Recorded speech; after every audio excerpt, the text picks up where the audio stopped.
Hello friends, നമ്മളിന്ന് തയ്യാറാക്കാൻ പോകുന്നത് ചെറുപയർ പരിപ്പ് പായസമാണ്. അത് കഴുകി വാരി വെച്ചതാണ്. അത് ഞാൻ നെയ്യിലോട്ട് വറക്കാനായിട്ട് ജസ്റ്റ് ഒന്ന് വറക്കാനായിട്ട് ഇടുവാണ്. എന്നിട്ട് നമുക്ക് കുക്കറിൽ വേവിച്ചെടുക്കാം. ശകലം നെയ്യ് ഇട്ട് കൊടുക്കുന്നു.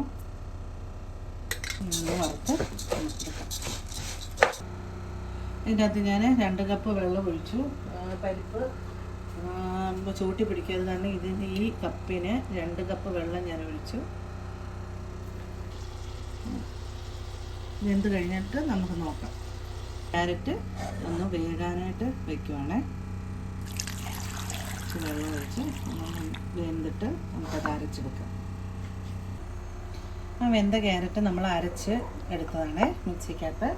അതിലേക്ക് നമ്മൾ ശർക്കരപ്പാനി ഒഴിച്ച് ഒന്ന് ആ ശർക്കരപ്പാനിക്കകത്ത് കിടന്നൊന്ന് വരളണം. ഇത് നന്നായി ഒന്ന് വരട്ടിയെടുക്കാം. നമ്മൾ ക്യാരറ്റും ശർക്കരയും കൂടെ ഒന്ന് വഴന്നിട്ടുണ്ട്. അത് നമുക്ക് ഈ ചെറുവത്തിലേക്ക് കുറച്ച്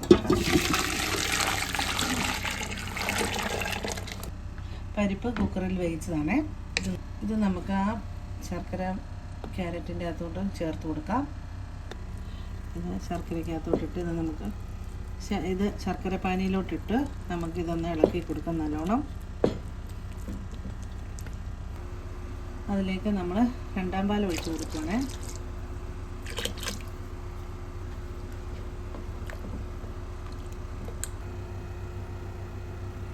അതിലേക്ക് നമുക്ക് ചവ്വരി വെന്ത ചവ്വരി ഇട്ട് കൊടുക്കുക.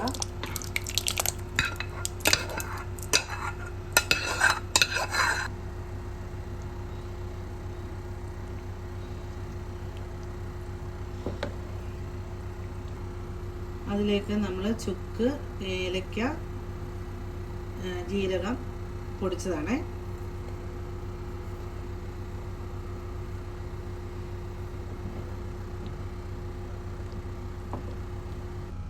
അതിലേക്ക് നമ്മൾ 1ാം പാൽ ചേർത്ത് കൊടുക്കുകയാണ്.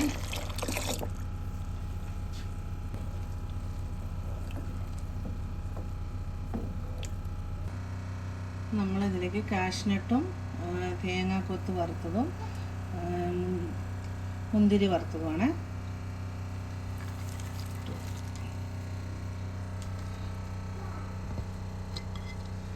നല്ല ടേസ്റ്റുള്ള പായസമാണ്. ഇതെല്ലാവരും ഉണ്ടാക്കി നോക്കും. ഒരു സ്പെഷ്യൽ പായസമാണ് കേട്ടോ. ഓക്കേ.